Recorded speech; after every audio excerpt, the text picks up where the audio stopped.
Queridos hermanos, muy buenas noches. Ya hemos concluido otra serie de meditaciones y antes de comenzar otra serie de meditaciones necesitamos hacer un paréntesis, meditar en otros textos de las escrituras para luego continuar con nuevas series de sermones. El día de hoy vamos a hacernos algunas preguntas. Por ejemplo, te invito a cuestionar algunos momentos de tu vida, aquellos momentos en los cuales has estado distante de la palabra de Dios.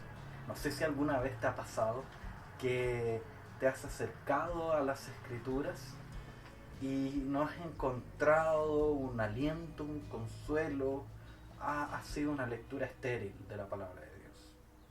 O a lo mejor quizás te ha pasado que no has podido ni siquiera acercarte a las escrituras.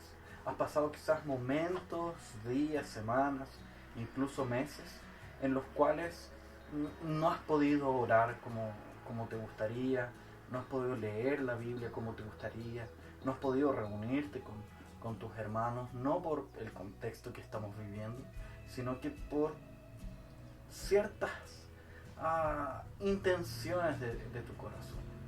Esas cosas nos pasan, lamentablemente. A veces pasan, a veces suceden, a veces llegan de un momento a otro, a veces nosotros las buscamos progresivamente. Y es precisamente de eso que queremos hablar, de la pereza. Cómo qué es la pereza a la luz de las escrituras. ¿Qué ocurre con ella? ¿Es acaso lo mismo que nosotros comprendemos que es pereza o no? Y déjame responder eso inmediatamente.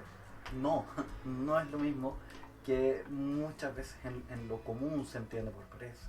Pereza hoy en día se entiende como ese estado de flojera, de somnolencia, en el cual queremos echarnos en un sillón, echarnos en una silla y simplemente tomar el control remoto de la televisión, poner cualquier cosa y desconectar nuestro cerebro y no hacer absolutamente nada. Pero la pereza, en el fondo, es más profunda. Es tan profunda que siglos atrás fue denominada como uno de los pecados capitales. Y es precisamente porque para la Escritura la pereza es un estado espiritual, es un estado del corazón en el cual yo no busco el reino de Dios ni su justicia, en el cual yo no coloco a Cristo en el primer lugar. Entonces fíjense cómo la pereza es profundamente idolátrica. Fíjense cómo la pereza es más que sentarse en un sillón. Yo puedo estar haciendo muchas cosas, teniendo una vida muy activa, pero aún así puedo estar lleno de pereza, porque es un estado del corazón, un estado espiritual, en el cual no busco el reino de Dios ni su justicia. Y te invito a ver algunos efectos de esa pereza o algunos elementos que nos permiten ver cómo actúa la pereza, cómo actúa en nuestro corazón y a qué nos puede llevar. Y para eso te invito a que podamos leer la historia de David en el segundo libro de Samuel, capítulo 11, versículos del 11 en adelante. Aquí intentamos buscar algunos elementos, hay muchos, pero en la lectura que vamos a hacer nosotros solamente hay unos pocos, hay 3 aproximadamente. Muy bien, dice: aconteció al año siguiente, en el tiempo que salen los reyes a la guerra, que David envió a Joab y con él a sus siervos y a todo Israel, y destruyeron a los amonitas y sitiaron a Rabá, pero David se quedó en Jerusalén. Primera alerta. Fíjense. Después dice: y sucedió un día, al caer la tarde, que se levantó David de su lecho y se paseaba sobre el terrado de la casa real, y vio desde el terrado a una mujer que se estaba bañando, la cual era muy hermosa. Envió a David a preguntar por aquella mujer, y le dijeron: aquella es Betsabé, hija de Eliam, mujer de Urías Eteo. Y envió David mensajeros y la tomó y vino a él, y él durmió con ella. Luego ella se purificó de su inmundicia. y se volvió a su casa y concibió la mujer y envió a hacerlo saber a David, diciendo: estoy encinta. Entonces David envió a decir a Joab: envíame a Urías Eteo. Y Joab envió a Urías a David. Cuando Urías vino a él, David le preguntó por la salud de Joab y por la salud del pueblo y por el estado de la guerra. Después dijo David a Urías: desciende a tu casa y lava tus pies. Y saliendo Urías de la casa del rey, le fue enviado presente de la mesa real. Mas Urías durmió a la puerta de la casa del rey, con todos los siervos de su señor, y no descendió a su casa. Vamos a dejar hasta aquí la lectura. Todos sabemos que la historia continúa y se vuelve cada vez más oscura, pero aquí lograremos observar algunos elementos para el día de hoy. La pregunta es: ¿qué es la pereza? La pereza es crónica de una muerte anunciada. Es crónica de una muerte anunciada. Entonces, ¿por qué creo que este texto nos habla de pereza? Fíjense cómo el texto comienza. Dice: aconteció al año siguiente, en el tiempo que salen los reyes a la guerra. Recordemos que todas estas historias del Antiguo Testamento tienen un porqué.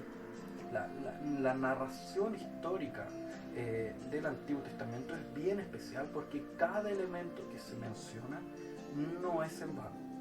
Es por alguna razón. Es porque aquel que nos está contando la historia, que es un autor inspirado, quiere enfatizar algún elemento, quiere enfatizar algo, quiere que nos fijemos y prendamos nuestra atención a aquello. Y es aquí el primer elemento, que es que el tiempo en el que salen los reyes a la guerra. Y en ese tiempo específico ocurrió algo. ¿Qué es ese algo que ocurrió? Que David envió a Joab y con él a sus siervos y a todo Israel, y destruyeron a los amonitas y sitiaron a Rabá. Pero David se quedó en Jerusalén. Entonces fíjense cómo va avanzando el texto. El texto nos dice que en el tiempo en que los reyes iban a la guerra, David envió a sus generales y a todo su pueblo a la guerra, y él se quedó en el reino. Él se quedó en la casa real. Entonces fíjense el contraste. El David que no estaba alcanzado por la pereza hubiese ido a la guerra y hubiese estado en la primera fila de los batallones, guiándolos, dirigiéndolos, invitándolos a pelear en el nombre del Dios Altísimo, a levantar estandarte, como el David que luchó contra Goliat. Decía: ¿quién es este que se atreve a menospreciar el nombre de Dios? Ese sería el David que no ha sido alcanzado por la pereza. Ese David que su corazón buscaba primeramente el reino de Dios y su justicia. Pero este es un David profundamente alcanzado por la pereza. Y se nos muestra cómo está David, en vez de ir a la guerra, se queda en Jerusalén. Primera señal. Segunda señal dice, versículo 2: y sucedió un día, al caer la tarde, que se levantó David de su lecho. Y ese es otro indicio que nos muestra que toda la narración que continúa a seguir es fruto de la pereza, del pecado profundo de la pereza. Es decir, nosotros conocemos la historia. Nosotros sabemos que David llega a enviar a Urías al frente en una estrategia absurda y ridícula que ningún batallón tomaría, ningún ejército tomaría, y lo manda básicamente a matar. En estricto rigor lo mata. No con sus propias manos, pero lo envía directo a la muerte. Y es ahí donde nosotros, si miramos la lectura hacia atrás, que es lo que estamos haciendo ahora, nos vamos a dar cuenta que esa muerte es fruto de la pereza.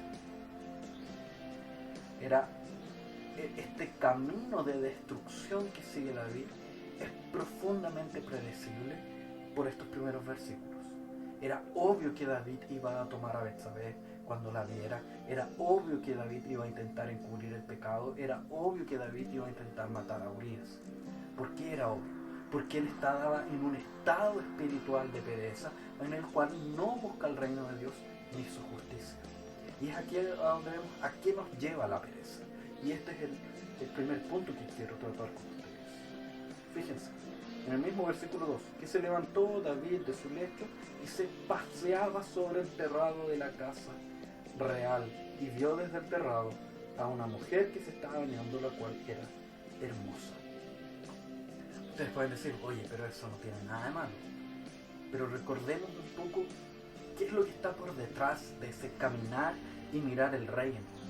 En el fondo, la intención de su corazón en ese momento es observar las conquistas de sus manos. Observar la grandeza de las conquistas de sus manos. Entonces, la pereza, en primer lugar, nos lleva a exaltarnos a nosotros mismos. La pereza, en primer lugar, nos lleva a exaltarnos a nosotros mismos. Nos lleva a mirar todo lo que está a nuestro alrededor y comprenderlo como una conquista personal. El mirar las bendiciones de Dios y las obras de Dios como una conquista personal. Es decir, la pereza saca a Dios de la ecuación de nuestra vida. Saca a Dios de todos los hechos de nuestra vida. Por eso es profundamente idolátrica. Te invito a seguir leyendo y que podamos ver qué ocurre con esto. Versículo 3 y 4. Envió David a preguntar por aquella mujer. Entonces está la idea de poseerla. ¿Por qué? Porque es de él. Porque en el versículo anterior se nos muestra cómo David contempla todo lo que es, según él, de él, incluyendo a las personas, incluyendo a aquella mujer. Entonces él manda a preguntar quién es esa mujer. Y le dijeron, aquella es Betsabé, hija de Eliam, mujer de Urías Eteo. O sea, David, antes de cometer el pecado por el cual nosotros conocemos esta historia, David sabe perfectamente quién es esa mujer. David sabe perfectamente qué es lo que va a hacer. Y envió David mensajeros, y la tomó, y vino a él, y él durmió con ella. Luego ella se purificó de su inmundicia y se volvió a su casa, y luego el texto dice que y concibió la mujer y envió a hacerlo saber a David diciendo estoy encinta. Entonces en versículo 4, y la tomó y vino a él, durmió con él y todo eso, nos muestra básicamente la idea que queremos seguir como la pereza es crónica de una muerte anunciada. En el momento que David ve a Betsabé, si hubiese sido un David que no tiene su corazón gobernado por la pereza, inmediatamente hubiese corrido a los pies de Cristo, corrido a los pies de Dios, de Elohim, de Yahvé, para buscar amparo y fortaleza delante de la tentación. Es más, ese David que su corazón no está gobernado por la pereza, ni siquiera hubiese estado ahí, ni siquiera se hubiese despertado al caer el sol. Hubiese estado en la batalla, hubiese estado en la guerra, luchando por la gloria de Dios. Entonces vemos cómo en este acto de tomar y poseer a esta mujer, refleja nuevamente y con aún más fuerzas la idea de su corazón de comprender todas las cosas como fruto de sus manos, fruto de su poder, fruto de su autoridad, fruto de su grandeza, de su propia grandeza. Entonces vemos cómo la pereza nos ciega completamente, nos enceguece. Y ese es el segundo elemento. En primer lugar, nos exalta a nosotros mismos. Y en segundo lugar, nos ciega, nos deja completamente ciegos a las tentaciones, vulnerables a las tentaciones. Y en tercer lugar, el texto continúa, y después de que esta mujer hace saber que está encinta, o en estricto rigor, que tanto David como Betsabé en la ley de aquel tiempo merecerían la muerte, él empieza a armar un plan para poder salir de esa situación. Entonces fíjense cómo esta ceguera se va haciendo más profunda. Esta ceguera, en vez de buscar, como dijimos, el reino de Dios y su justicia, buscar el perdón, la confesión delante de Dios, lo lleva a urdir planes para zafarse de su pecado, para dejar ese pecado oculto y no revelarlo delante de Dios. Y nosotros sabemos que esos planes urdidos en este texto que nosotros leímos son básicamente hacer con que Urías, un hombre claramente, como aquí se refleja, un hombre santo que buscaba el reino de Dios y su justicia, tuviera relaciones con su esposa y la dejara embarazada, según él, porque ya estaba embarazada. O sea, ocultar el fruto de su pecado. Entonces la pereza, lo tercero que nos hace hacer es ocultar nuestro pecado. Ocultar nuestro pecado. Y nosotros sabemos que ese ocultar este pecado llevó a David incluso al asesinato en su posición de rey. No diferente a lo que ocurre hoy en día, que alguien pueda ir en su maldad más plena y contratar un sicario para matar a alguien. Es esa la figura. Entonces fíjense cómo la ceguera nos hace exaltarnos a tal punto que nos ciega y posteriormente nos hace ocultar el fruto de nuestra maldad. Es terrible, ¿no? Esa es la actitud de nuestro corazón cuando somos alcanzados por la pereza. Y es por eso que debemos ser activos en la búsqueda de la palabra de Dios, en la búsqueda de la oración, porque si no enfriaremos nuestro corazón a las verdades de la palabra y por lo tanto nos llenaremos de pereza, este estado espiritual que nos impide buscar el reino de Dios y su justicia. Y las consecuencias de esa pereza son horribles, como ya les dijimos. Primero, nos exalta a nosotros mismos, saca a Dios de la ecuación de nuestra vida. En segundo lugar, nos ciega completamente y nos deja vulnerables a la tentación. Y en tercer lugar, nos hace caer como muerte anunciada que es y nos obliga a ocultar el fruto de nuestra maldad en vez de revelarlo a Cristo, a Dios, colocarlo bajo sus pies y solicitar su perdón. Dios nos ayude a luchar contra nuestra pereza, a acercarnos a Dios, a acercarnos a Cristo, ser activos y solícitos en la lectura de la palabra, en la oración, en la comunión con los hermanos, en el sometimiento los unos con los otros. Dios nos bendiga. Oremos para concluir. Amado Dios, necesitamos de tu gracia, porque ciertamente hemos visto cómo nuestro corazón corre atrás de la pereza, cómo nuestro corazón se ve muchas veces tentado por sentarse en su trono, Señor, sentarse en tu trono y descansar ahí y contemplar todas tus cosas como nuestras, vernos vulnerables a la tentación hasta en fin caer y vernos en la obligación de ocultar nuestro pecado, creyendo en el fondo de nuestro corazón que tú no eres capaz de perdonarnos. Por favor, ayúdanos a correr lejos de esa forma de vida y abrazar tus pies, abrazar tu obra maravillosa y descansar en ti, Señor. En el nombre de Cristo Jesús oramos. Amén. Dios los bendiga, queridos hermanos.